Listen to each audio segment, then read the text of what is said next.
Bonjour à tous et à toutes. C'est un grand plaisir de vous avoir ici. Et c'est pour moi un grand honneur d'accueillir sur notre scène Son Excellence M. Ousmane Sonko, le Premier ministre de la République du Sénégal. Le Premier ministre Sonko incarne une remarquable combinaison de services publics, de rigueur juridique et un leadership politique que j'appellerais même audacieuse. Diplômé de l'École nationale de l'administration du Sénégal, il est depuis longtemps engagé à mettre en place des institutions qui sont fondées sur la transparence et la responsabilité. En tant que fondateur du parti politique PASTEF et en tant que Premier ministre, il représente aujourd'hui une nouvelle ère de la politique sénégalaise, marquée par un fort accent sur la autonomisation des jeunes et la transformation économique. Dans un contexte mondial en constante évolution, le Sénégal poursuit un ambitieux programme de réforme axé sur la résilience face aux défis environnementaux et sociaux, l'éducation, les compétences et la transformation numérique, ainsi que la création d'emplois, en particulier pour les jeunes qui forment la majorité de la population du Sénégal. Parallèlement, le Sénégal redéfinit ses partenariats internationaux avec une vision fondée sur le respect mutuel, la équité et la coopération régionale, notamment à travers son soutien à la zone de libre-échange continentale africaine. Nous sommes très honorés de votre présence parmi nous aujourd'hui et nous réjouissons d'entendre les perspectives sur les opportunités qui façonnent l'avenir du Sénégal, de la région et au-delà. Je me permets peut-être de poser une première question, Monsieur le Premier ministre. Votre gouvernement, qui est issu d'une alternance démocratique citée comme exemple en Afrique, a lancé la vision Sénégal 2050, adossée à un agenda national de transformation et déclinée sous la forme d'une stratégie nationale de développement. Pouvez-vous mettre en lumière les composants majeurs de cette nouvelle vision et son impact sur le développement du Sénégal? Merci, M. Lamat. Vous me permettez d'abord de remercier M. le Premier ministre de la République populaire de Chine pour nous avoir associés à cet important rendez-vous et les organisateurs que vous êtes de nous offrir cette tribune pour partager les préoccupations de l'Afrique et du Sénégal en particulier. Vous avez posé une question importante. Le Sénégal a vu l'arrivée d'un nouveau régime depuis quelques mois maintenant, un peu plus d'1 an. Et dans notre arrivée, nous avons travaillé sur l'instruction du président Bassirou Diomaye Diakhar Faye à l'édification d'un nouveau référentiel des politiques publiques. Le référentiel qui s'appelle Vision 2050, qui se projette sur les 25 prochaines années, est composé évidemment de la vision globale, d'un master plan décennal qui fixe l'horizon 2034 et d'un plan quinquennal, une stratégie de développement national. La question que vous posez relative à cette stratégie de développement national qui est structurée autour de 4 axes fondamentaux. Le premier axe, c'est la construction d'une économie performante, résiliente, évidemment en travaillant sur la mise en valeur d'un certain nombre de produits structurés autour de filières, d'une vingtaine de filières. Vous comprendrez que notre logique, c'est accroître la production au niveau de ces filières, mais travailler à la transformation dans ces filières également, avoir la chaîne de valeur complète, ce qui induit une politique d'industrialisation évidemment. Le second élément tout aussi important, c'est le capital humain. C'est l'un des grands problèmes de l'Afrique et du Sénégal également, même si nous pouvons nous prévaloir de ressources humaines de qualité globalement. Il est évident que nous connaissons des pays qui ont pu se développer en misant sur la ressource humaine, le capital humain, sans avoir beaucoup de ressources naturelles. Mais je ne connais pas de pays qui se soit développé, même en disposant de ressources naturelles extrêmement importantes, sans un capital humain de qualité. Et c'est pourquoi aujourd'hui, l'un de nos objectifs dans un monde qui évolue très rapidement, particulièrement sur les nouvelles technologies, l'un de nos objectifs, c'est de beaucoup travailler sur le capital humain et sur l'équité sociale. Le troisième élément, c'est la réforme territoriale, qui est extrêmement importante et qui va se structurer autour de l'urbanisation, autour de 8 pôles de développement économique. Et enfin, le dernier élément, c'est la gouvernance vertueuse. Évidemment, souvent, les questions de malgouvernance, de corruption, de gestion népotique sont des éléments qui gangrènent pas seulement les pays africains, mais c'est des phénomènes mondiaux. Et c'est beaucoup plus prégnant dans des pays à économie très peu développée. Et tant qu'on n'aura pas réussi à surmonter ces questions, il sera difficile de bâtir un développement solide. Donc voilà les axes autour desquels nous sommes en train de construire ce nouveau programme. Merci beaucoup. Il y a dans cette vision programmatique pour le développement du Sénégal une stratégie nationale du développement du secteur privé qui fait partie de cette vision du Sénégal 2050. À cet effet, le Sénégal dispose d'avantages comparatifs en Afrique, je dirais en général, mais aussi en Afrique de l'Ouest. Je pense que les avantages comparatifs sont forts, qui permettent d'attirer les investissements directs étrangers vers votre pays. Pour renforcer cet acquis, quelles sont les réformes majeures que vous envisagez de lancer pour rendre encore plus attractif et performant l'environnement des affaires au Sénégal?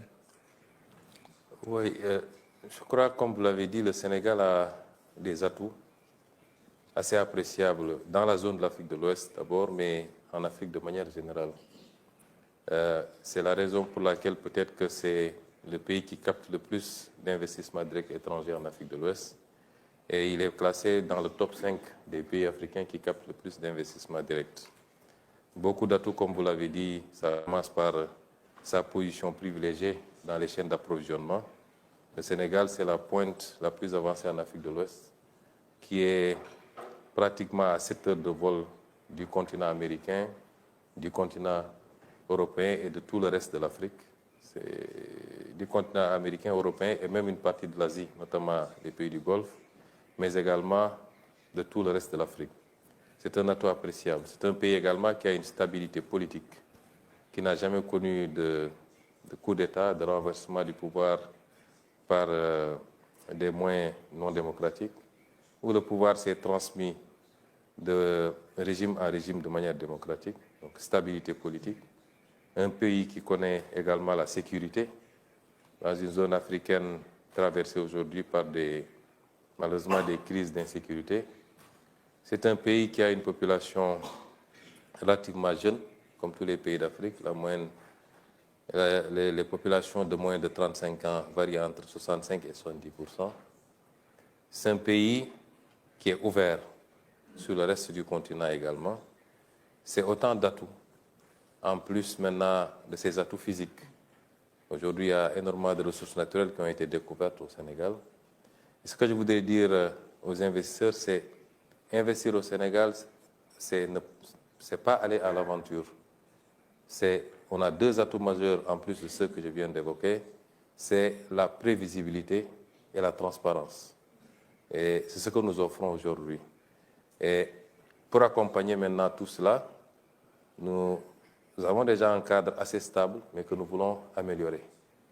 Un paquet de réformes va être lancé, on a commencé d'ailleurs, les réformes fiscales, notamment et douanières, les réformes de l'environnement des affaires avec le Code des investissements, la réforme du Code des investissements qui est en chantier, la réforme foncière, les réformes des différents instruments, Code minier, Code pétrolier également, la modernisation de l'administration par la digitalisation pour rendre les procédures beaucoup plus rapides, un paquet de réformes va accompagner la vision 2050 que nous avons déjà élaborée pour rendre le cadre toujours beaucoup plus attractif. Je voulais dire aux investisseurs que nous les attendons.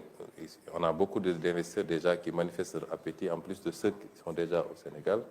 Nous les attendons pour venir participer à ce travail, à cette œuvre, qui, au-delà du Sénégal, vise un marché beaucoup plus important. Le Sénégal, ce que nous voulons en faire, c'est un hub de l'Afrique de l'Ouest pour toucher un marché de 400 millions d'habitants de l'Afrique de l'Ouest, la zone CEDEAO particulièrement. Et je pense que nous avons, comme vous l'avez dit, tous les atouts pour pouvoir offrir cela aux investisseurs, aussi bien nationaux que particulièrement les investisseurs étrangers. Oui, je pense que toutes ces réformes-là, c'est ce que vous avez mentionné avant comme la gouvernance virtueuse pour vraiment encore renforcer cette partie-là, qui fait un autre atout, qui est déjà un atout, franchement. C'est déjà, comme ça dit, la stabilité. Mais il y a aussi la partie démographique, évidemment, avec la jeunesse qui assure un marché assez grand. Et l'avantage géographique, vous avez mentionné avant que depuis Dakar, vous avez 7 heures pour aller au Moyen-Orient, vous avez 7 heures pour aller en Amérique latine, pour les États-Unis, etc. Vous avez géographiquement aussi un grand avantage de ce côté-là. Mais donc, si vous regardez aujourd'hui avec, vous avez des grands paquets de réformes en face, quels sont les défis actuels auxquels votre gouvernement est confronté dans la mise en œuvre de l'agenda nationale de transformation? Quels sont les grands défis? Parce que les projets sont énormes, c'est un changement, c'est un truc. Comment vous sentez? D'où viennent les défis pour mettre ça en place? Je rebondirai d'abord sur, vous avez insisté sur la gouvernance vertueuse, elle est très importante. Et je pense que pour ceux qui ont suivi notre carrière politique et notre combat politique, notre parti, le président Bassirou Diomaye Diakhar Faye, moi-même et tout le staff, le substrat de notre combat politique, c'était justement la bonne gouvernance et la transparence. Aujourd'hui, nous sommes en train de mettre en place des mécanismes. D'abord par rapport à la gestion passée, pour que tous ceux qui ont eu à gérer puissent rendre compte de leur gestion par rapport à la transparence, mais également par rapport à notre propre responsabilité à partir de maintenant, pour que ces phénomènes ne se reproduisent pas au Sénégal, ou alors de manière très marginale. Et la question que vous posez par rapport aux défis, aux obstacles, le premier obstacle, c'est la situation dont nous avons hérité. Évidemment, quand nous sommes arrivés, le président Diomaye Faye a demandé à ce que nous fassions la situation de référence, que nous fassions l'audit des finances publiques et l'audit de toute la gestion de manière générale. Cet exercice a révélé un résultat malheureusement pas très réjouissant, puisque la dette dont nous étions supposés hériter quand nous remplacions le régime tournait autour de 70%, 74%. Et quand nous avons fini l'audit, la dette avoisinait les 100%. Le déficit également, qui était projeté à 4,5 ou quelque chose pour cent, a dépassé les 10% et arrivé à 14%. C'est un exercice que nous avons volontairement fait. Et quand nous l'avons fait, nous avions la possibilité aussi de ne pas révéler ces chiffres parce que nous en connaissons les conséquences. Dès que vous révélez ces ratios, évidemment, ça peut crisper les partenaires, à commencer par les partenaires multilatéraux, le Fonds monétaire international, mais les partenaires bilatéraux également, et les marchés. Mais nous avons fait le pari de dire la vérité, d'abord à notre peuple. C'est en ligne avec votre politique de transparence. De transparence. Que je pense que c'est la base de la confiance. De la confiance, justement. De regagner la confiance. Justement. Et nous pensons que, évidemment, l'effet que cela doit produire vis-à-vis, en tout cas dans nos relations avec tous les partenaires, ça doit être une confiance renouvelée. Parce que je ne suis pas sûr que si on se livrait à ce même exercice dans beaucoup d'autres pays, on ne découvrirait pas plus que ça. Et si aujourd'hui le Sénégal doit subir les contre-coups de cet exercice de vérité, ça découragerait ultérieurement les autres pays à se livrer au même exercice. Mais bref, ce que je voulais dire, c'est que nous avons hérité de cette situation, qui est une situation difficile, qui nécessite que nous réajustions sans pour autant aller vers l'austérité. Continuer à libérer l'économie, à inciter l'investissement.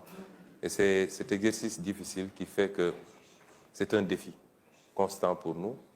Nous sommes en train de discuter pour un nouveau programme avec le Fonds monétaire international.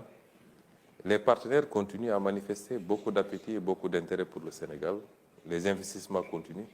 Mais notre option, c'est d'accélérer le rythme parce que nous voulons que le Sénégal et toute l'Afrique, nous le souhaitons pour toute l'Afrique, puissent aller vers un processus de développement accéléré. Comme on a vu ce phénomène dans ces pays d'Asie, par exemple, la Chine, les dragons d'Asie, où sur un temps de 25 ans, 20 ans, 30 ans, des progrès substantiels ont été enregistrés. Le second défi maintenant, c'est le défi de l'appropriation par les populations. Vous savez, les changements structurels ne se font pas seulement par les gouvernants. Il faut une dynamique d'ensemble. Il faut que les populations puissent bien comprendre, au-delà de la situation dont nous avons hérité, les objectifs que nous sommes assignés et ce que nous sommes en train de dérouler et que nous puissions avoir une masse critique de ces populations-là qui accompagnent ce mouvement. Et le troisième défi, c'est celui de la mise en œuvre. Évidemment, nos pays ont souvent péché à ce niveau-là. Dans le passé, il n'a pas manqué de bons plans de développement, mais à la mise en œuvre, il y a toujours des problèmes. C'est pourquoi nous avons mis en place tout un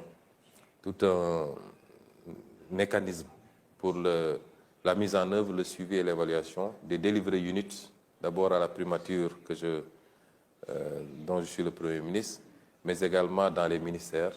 C'est tout un travail qui est en train d'être fait pour gérer ce programme avec toute la rigueur qui s'y est, parce que nous pensons qu'en Afrique, il n'est pas question de réinventer la roue. Ce qui a été fait ailleurs et qui a produit des résultats, si on le fait avec la même rigueur, on aura les mêmes résultats en Afrique, sinon plus. Dans ce sens-là, votre gouvernement vient de lancer le New Deal technologique qui a pour ambition d'inscrire le Sénégal dans la trajectoire d'un pays avec une administration moderne et efficace, bénéficiant des retombées de l'écosystème numérique. Au regard des enjeux liés à l'intelligence artificielle, secteur dans lequel la Chine se pose comme un acteur majeur, comment le Sénégal pourrait tirer profit de cette révolution technologique? Je pense que ça va dans la même direction que vous avez mentionné. La mise en œuvre, les nouvelles technologies peuvent les aider de la mise en œuvre de nouveaux programmes. Ça aussi permet de réformer le secteur public en certains moments. Ça permet aussi peut-être de limiter toute la partie corruption et agrandir la transparence, parce que tout ça, ce sont les avantages de la nouvelle technologie s'ils sont bien appliqués. Oui, les nouvelles technologies, je crois que c'est devenu le premier facteur dans les politiques de développement de tous les pays très développés comme les pays sous-développés. Et c'est lié également à la multiplicité des applications possibles. Vous avez parlé d'une possibilité, c'est-à-dire les réformes administratives qui peuvent être accompagnées, assises sur les nouvelles technologies, le numérique particulièrement, la digitalisation, mais c'est également l'économie de manière générale, c'est l'application dans des secteurs comme la santé, comme l'agriculture, la multiplicité des possibilités d'application fait que le secteur numérique est devenu un secteur extrêmement important. Évidemment, il y a un pan entier, je suis accompagné ici du ministre chargé du numérique au Sénégal qui a élaboré avec ses équipes le New Deal technologique, qui est un plan ambitieux, structuré autour d'un certain nombre d'axes. Le premier axe, c'est le renforcement du cloud, mais également des capacités de calcul, mais tout ça dans une option de souveraineté. Parce qu'aujourd'hui, en Afrique de manière générale, la question qui se pose, c'est qui gère nos données? Qui gère les data centers? Je crois que, selon les statistiques que j'ai visionnées, l'Afrique ne possède que 1,3% des data centers mondiaux. Vous voyez comme le gap est énorme. Et c'est d'abord une question de souveraineté. Le second élément maintenant, c'est la formation.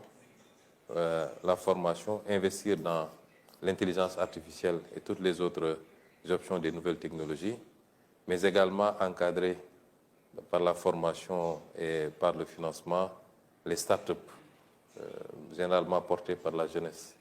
Et tout ça dans l'option d'en faire un moteur de l'économie endogène dans notre pays. Le troisième élément, c'est les applications dont on a parlé tout à l'heure. Les applications dans la santé, dans l'agriculture pour améliorer nos performances, dans tous les autres secteurs. L'éducation, évidemment. On parlait tout à l'heure de capital humain, l'éducation. Et le dernier élément, c'est le partenariat stratégique. Nous discutons avec beaucoup de partenaires. Il y a 3 jours à Hangzhou, nous avons visité le siège d'Alibaba, nous avons visité le siège de Brenco, je crois, qui sont très avancés sur les questions d'intelligence artificielle, de nouvelles technologies. Ce partenariat stratégique-là qui nous permettrait peut-être de bénéficier de cette mouvance tirée par les pays les plus avancés dans le domaine. Donc c'est un élément, un facteur extrêmement important et nous invitons également tous les partenaires à une coopération, une collaboration très approfondie dans ce domaine. Dans la partie des avantages comparatifs, l'infrastructure, à mon avis, au Sénégal, il est un avantage comparatif aussi. Si on compare avec les pays voisins, je pense que de ce côté-là, le Sénégal il a un grand avantage aussi. Comment ça se présente dans l'infrastructure numérique? Vous avez aussi une avance sur les voisins ou... Oui, sur l'infrastructure numérique, effectivement. De manière générale, sur l'infrastructure, des investissements ont été consentis. Mais nous considérons qu'il y a énormément de choses à faire. Et dans la vision 2050, nous avons un ambitieux programme infrastructurel, notamment les corridors, les infrastructures qui mènent vers les zones productives, les grands corridors terrestres, ferroviaires surtout, et avec l'axe Dakar-Bamako, qui permettrait d'avoir le chemin de fer jusqu'à Bamako. Les infrastructures portuaires, nous avions un grand port, le port de Dakar. 2 autres ports sont en cours de construction, notamment à Barnier et Ndayan. Nous avons un projet d'un 3e port carrément dans le sud, à Nikin, en eau profonde, qui nous permettrait peut-être de pouvoir l'orienter vers les pays voisins, la Guinée-Bissau, la Guinée-Conakry et au-delà, la Sierra Leone, avec lesquels nous sommes en train de travailler à avoir un cadre de gestion commune d'un certain nombre de nos ressources. Par exemple, nous avons maintenant du gaz au Sénégal. Vous avez du fer et de la bauxite, aussi bien en Guinée qu'en Sierra Leone. Nous pensons qu'en mutualisant, nous pouvons aujourd'hui mettre en place des infrastructures de transformation locale de ces produits au lieu de continuer à les exporter bruts. Donc, il faut des infrastructures pour gérer tout cela. Et nous y travaillons, des corridors qui nous permettent de traverser les frontières et de servir toute la zone de l'Afrique de l'Ouest. Et les infrastructures aéroportuaires également. Nous avons trouvé un programme déjà d'aéroports régionaux, mais nous avons un programme pour en faire beaucoup plus, pour que le trafic aérien, le trafic terrestre, le trafic ferroviaire, le trafic maritime et fluvial, au-delà du Sénégal même, qu'il puisse être sous-régional et nous permettre d'avoir carrément, de faire du Sénégal un hub, mais de distribuer à travers tous ces pays. Il en est de même pour l'infrastructure numérique. Effectivement, nous pouvons dire avec beaucoup d'humilité que le Sénégal a une nette avance sur beaucoup de nos pays voisins. Si je prends par exemple notre société nationale de téléphonie, elle est présente dans beaucoup de pays, elle est présente en Sierra Leone, elle est présente au Mali, et je crois qu'elle est présente également en Guinée. Et évidemment, mais nous considérons que c'est par rapport à ces pays-là, mais nous sommes largement en retard comparé aux meilleurs standards, et nos ambitions, c'est d'aller vers ces meilleurs standards, beaucoup plus que ça. Peut-être la dernière question, je vois le temps. Monsieur le Premier ministre, au regard du contexte géopolitique actuel marqué par l'exacerbation des conflits, y compris malheureusement en Afrique, les dérèglements climatiques, les entorses aux règles de la OMC et du multilatéralisme, une gouvernance mondiale biaisée par un ordre international issu de la Deuxième Guerre mondiale, on est encore là. Quel regard portez-vous sur le processus de développement de l'Afrique qui accuse un retard structurel en dépit des richesses du continent, de ses avantages comparatifs en termes de ressources naturelles et démographiques? Peut-être une vision plutôt sur l'Afrique de votre point de vue. Oui, d'habitude, nous aimons parler de l'Afrique de manière générale parce que nous croyons à l'Afrique. L'Afrique dans sa globalité, au-delà des frontières qui sont issues d'un processus que vous connaissez très bien. Mais ça ne nous empêche pas de voir que l'Afrique aussi, c'est plusieurs réalités. Souvent, quand de l'extérieur, on parle de l'Afrique, c'est comme si c'était un seul pays. C'est 53 pays avec souvent des réalités assez différentes. Et c'est difficile de parler uniformément d'une seule voix pour toute l'Afrique. Et ça aussi, il faut qu'on l'intègre.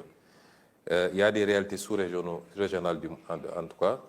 L'Afrique de l'Ouest est constituée dans une sous-région avec la CEDEAO, même si on a quelques problèmes avec certains pays qui ont quitté. Mais géographiquement, aucun pays ne peut se déplacer. Donc c'est une réalité. L'Afrique de l'Ouest, sur 6 500 000 km², un peu plus de 400 000 habitants, avec des ressources naturelles énormes. Il en va de même pour l'Afrique australe, pour l'Afrique centrale, pour l'Afrique du Nord. Et la théorie des cercles concentriques qui permettait de construire des modèles de développement à partir des zones, des sous-régions, et ensuite de pouvoir se retrouver les 4 ou 5 sous-régions, est la meilleure à mon avis. Pour l'Afrique de l'Ouest particulièrement, vous l'avez dit, nous sommes dans un contexte géopolitique assez particulier, avec une recomposition. Depuis des années, je parlais du piège de Thucydide, avec puissance, un empire qui dominait le monde et qui, de plus en plus, voit d'autres arriver. Vraiment, ça crée des réflexes qui peuvent être des réflexes de repli. Ça peut déclencher des guerres économiques comme on en voit actuellement, avec les taxes qui sont simplement un symptôme, et ça va beaucoup plus en profondeur. Et l'Afrique doit pouvoir se positionner et capter les dividendes de cette situation. C'est extrêmement important ce que je dis. Évidemment, le monde, comme l'a dit tantôt le Premier ministre chinois, doit expérimenter d'autres espaces de croissance. Pour moi, il y a 2 espaces de croissance possibles. L'espace immatériel, et c'est forcément avec les nouvelles technologies qui vont tirer. L'économie classique centrée sur la production agricole, la production industrielle, la production minière, ainsi de suite, va continuer à faire ce qu'elle fait. Mais elle a été dépassée depuis longtemps par l'économie numérique. Et cette économie numérique est le premier espace dans lequel nous avons déjà une compétition assez féroce entre certaines grandes puissances. Mais il y a l'espace géographique qu'il faut rechercher. Et cet espace géographique ne peut être que l'Afrique. L'Afrique est le seul continent où tout est à construire aujourd'hui. Le seul continent où tout est à construire. Et c'est un marché important, avec une demande de plus en plus importante en produits industriels et en services sophistiqués. L'Afrique, ce sera 25% de la population mondiale en 2050. C'est un marché important. Et je pense qu'au-delà des défis auxquels on est confronté, le défi de la stabilité politique, le défi de la sécurité, il est important que le monde comprenne que c'est maintenant qu'il faut miser sur l'Afrique. S'il ne faut pas commencer tout de suite et maintenant avec tout le monde, il y a des pays qui sont moins prêts, et je pense que le Sénégal en fait partie, puisqu'il offre toutes les garanties d'un investissement sécurisé et profitable, et il n'est pas le seul. Je pense qu'aujourd'hui, c'est le message qu'on peut lancer, mais il y a une bonne partie du travail qui doit être fait par nous-mêmes, Africains. Nous devons quand même donner les garanties et les gages qui permettent au monde d'avoir cette assurance-là, de venir investir massivement en Afrique et de nous permettre d'accélérer notre cycle de développement pour, sinon rattraper le reste du monde, mais aujourd'hui être au rendez-vous, comme disait le président Senghor, du donner et du recevoir. Pour le moment, on n'est pas encore à ce rendez-vous. Et nous en sommes conscients, nous au Sénégal en tout cas. C'est le message que nous livrons à tous nos frères et sœurs africains d'abord, de faire le travail qu'il faut pour pouvoir être propice à cet investissement. Mais c'est le message aussi que nous lançons aux investisseurs. En tout cas, spécifiquement pour le Sénégal, je pense qu'aujourd'hui, toutes les conditions sont réunies pour faire du Sénégal un hub pour l'Afrique de l'Ouest et pour le reste. Et nous invitons tous les investisseurs de ce forum. C'est le sens d'ailleurs de l'organisation du forum Invest in Sénégal qui sera organisé les 7 et 8 octobre. Il sera un grand forum qui nous permettra de présenter aux partenaires les options qui leur sont offertes au Sénégal. Écoutez, Premier ministre, merci beaucoup pour cette très positive prévision, tant pour l'Afrique, mais surtout pour le Sénégal. Comme investisseur que j'étais dans ma vie antérieure, je peux vous assurer que nos investissements en Sénégal, c'était toujours très productif et qu'on continue à investir. Et je suis sûr que votre intervention aujourd'hui a aidé beaucoup d'attirer l'attention pour les investissements à votre pays. Merci beaucoup. Merci.